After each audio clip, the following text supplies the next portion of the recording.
Good afternoon. In this video, we're going to go over this week's options watch list.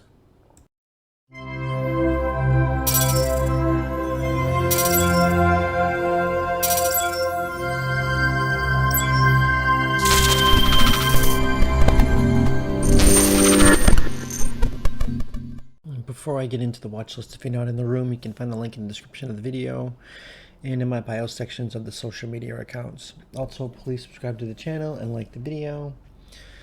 Now, before I get into the watch list, there's not much on the watch list. It's a short week, so plus we get a lot of things going on this week with QT happening, quantitative tightening.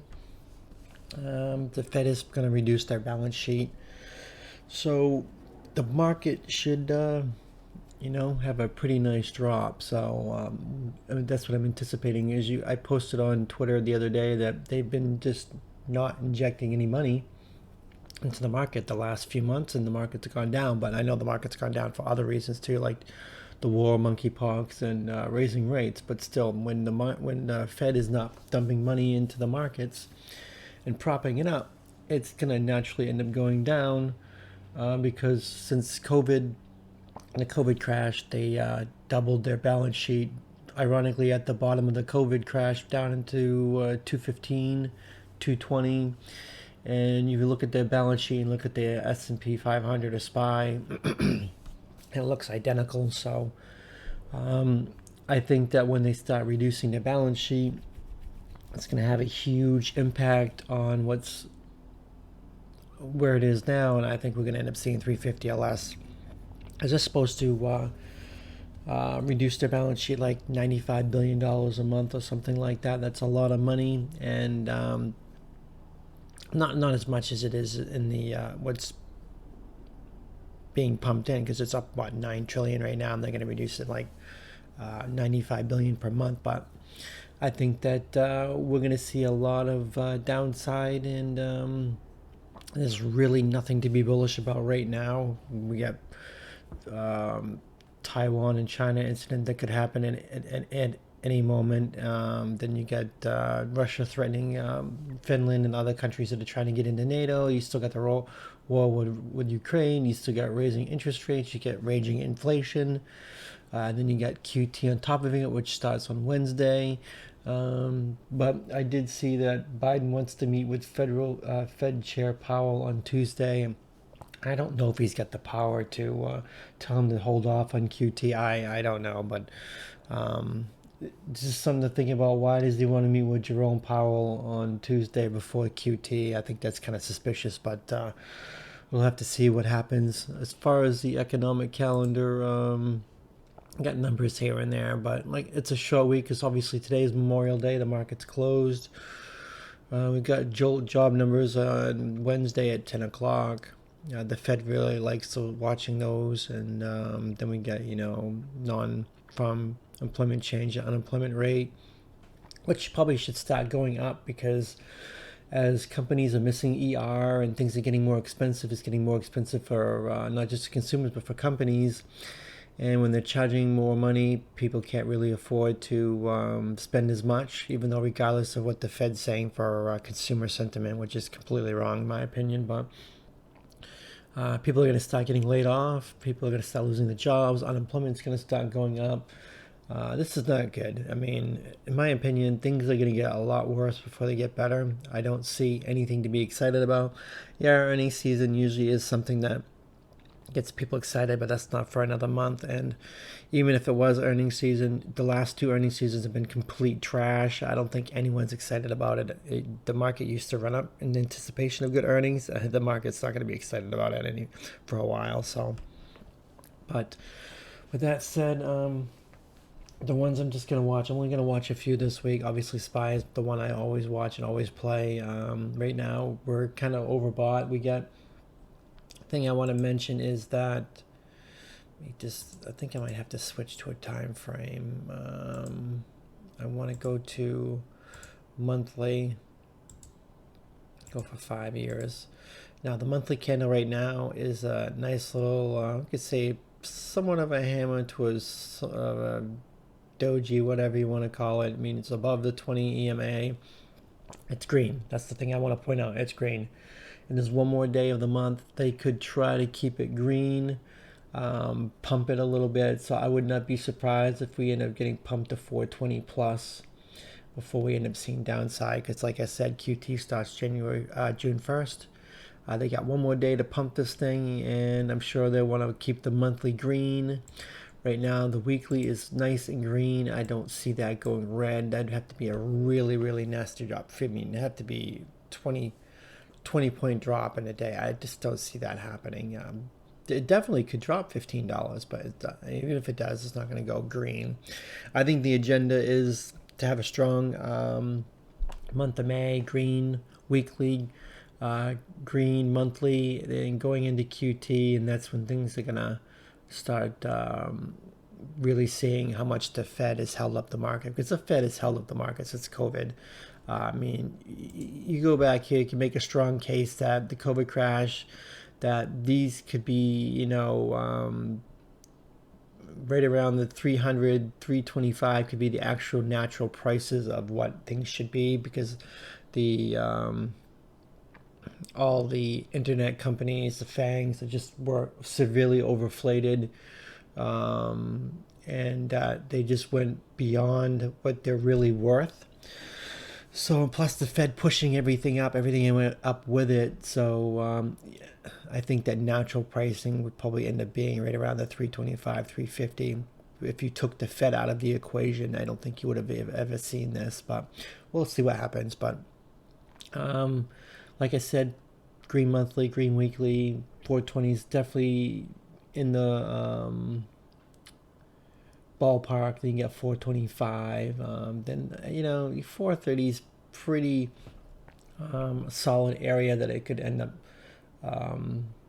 getting rejected. But like I said, I'm just expecting maybe a green day tomorrow, Tuesday, and then we're going to probably end up seeing a bloodbath the rest of the week. But we'll see what happens. You take it day by day. That's why I need to be in the room and see how things play out, because news can change.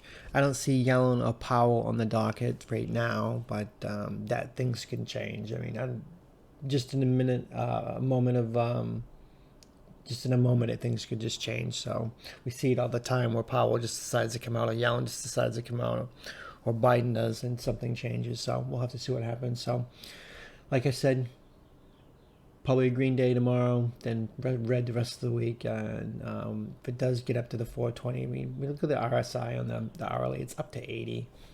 That's pretty extreme. And so it definitely needs to pull back at some point. So got to be in the room. Now, Facebook, now I'm just assuming that we're going to have a decent week, and if the market's slightly green, Facebook could take off. And you got Facebook right here at the 195 area. It gets over this area, I mean, it could push to 200, 205 pretty quickly. I mean, it looks pretty good on the daily. It's in a channel right here on the daily. You can see it right here, downward channel. If it does break out of that and gets over 200, it might actually get some steam and make a run to the on the daily. It's got room to 220, 225, 230. So we'll have to see if that actually can get any momentum behind it. I don't really want to short Facebook any lower. I mean, it's so low right now, but if the market does take a dump, it's going to go lower. I mean, I can't imagine it being down to 150, but never say never. I would have never thought that you would have seen Facebook close to 380. You're thinking it's going to be half that in a few months, 6 months. I would have been like, nah, no way. Just a lot of these things just got beaten down so much from bad earnings that it's crazy. And Netflix is another one. I mean, I can't believe that Netflix is down here. It hasn't been down here since forever. Let's go back 5 years on the monthly. Okay. Yeah, last time it was down here was 2017. That's 5 years ago. That's crazy.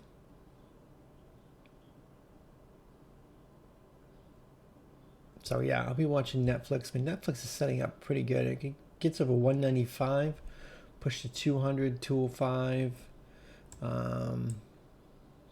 205. You get 210 right in here. Then you get the 220, 225, 250. It's going to be definitely gap resistance. Will be a strong gap resistance because you got the gap down from earnings and the round number of 250. So that will be a big number on that. So another one watching Roku. Roku just can't seem to get out of its own way. Hold on a second. Had to shut the door. Yesterday was the lawnmower. Today it's a dog barking, and there's always something. But Roku just cannot get it out of its own way. I've been waiting for this thing to bounce back since it dropped from the 300 area, and it has not had any real massive bounce. Any bounce that it's had is just gotten killed right away. So maybe if it gets over this 100 area right here, it might actually have some room to 105, 110. And when Roku gets strength, well, it used to in the past, when it got strength, it would have a $20, $40 day easy, and we haven't had that in a while. I mean, this is the last big candle. What's the range in this? 112 to 130, but it's a 20-something dollar day right there. We haven't had a massive day on Roku in a long time, so at some point, plus the weekly is starting to curl. I mean, I like the weekly how it's starting to curl. It's got all these wicks right down here underneath 90. And it just keeps getting bought, and I think that the weekly is setting up for a nice little pop to at least 150 to 170 to possibly even 200. So definitely have to watch Roku. Sharp is another one I kind of been watching, just watching and waiting to see if it's going to bounce. But the thing is, some of these plays I want to get like long-term spreads on and just hold them, but I keep thinking that the market's going through QT soon, and the market dumps more, and the market does go down to 350. These ones that are beaten down, like Roku, Facebook, Netflix, Shop, and others that are beaten down so much, they're going to go down even more. They're going to get cheaper because they're not going to hold as SPY is getting dumped on. So if the market's getting dumped on, everything's going to go down with it. And so that's the only reason I've held off, even though they're like at levels that like once in a lifetime buying. I just think that the market does take a dump, that everything's gonna go down even lower than what it is. So, and I think that is when to start buying for long-term holds for years on out. And I think this literally is going to be once in a lifetime buys on a lot of quality names like Shop and Microsoft and Target and Netflix. I mean, I just think that at some point when the market does find the bottom, which I think is going to be around 350, things are going to start bouncing. So yeah, I'd watch Shop. If it does have a green week or some SPY has some strong days, I'd definitely watch it over 375, 380 to 400. And you get the 420 area. Well, actually 410, 415, 420. You get gap fill right here at 440, 450. So Shop's got room if the market will let it. That's going to be the key point, is the market. I don't really see anything to really keep shorting that's already getting hammered on because of they're just beaten down so much. And if the market ends up having any green day, these things are going to end up squeezing because they got so much short bias on it. And Target, last one I'm looking at. Right now it's at gap resistance. It could pull back a little bit, but it could end up making a nice little gap fill. Target is one of those stocks that does not care what the market does. You get a few that just go against the market. Target's one of them. Costco. Just a few out there like Lululemon. They don't care what the market's doing. If the market's just red, they could just end up going anyway. So if it does manage to get over this let's say 168 area. If it does get over 168, 170, it's going to try to do a gap fill. It's all open air once it gets up there, and they can have a pretty strong day. I mean, usually when they break out, you can see right here, this candle right here is almost a $10 candle, and Target moving $10 is pretty good because it normally doesn't move $10. It usually moves like $4 to $5. That's a pretty big move if you can get that. I think that Target, if it does break out, it's going to be a strong move. So Target, I'd definitely be watching regardless of what the market's doing. So That's gonna do it for the watch list. Like I said, it's only a 4-day week because today's Memorial Day. Not much is gonna happen. A pop and drop is what I'm thinking for the week, and QT starts on Wednesday. So we'll have to see what happens and take it day by day. And I hope to see you in the room. Thank you for watching.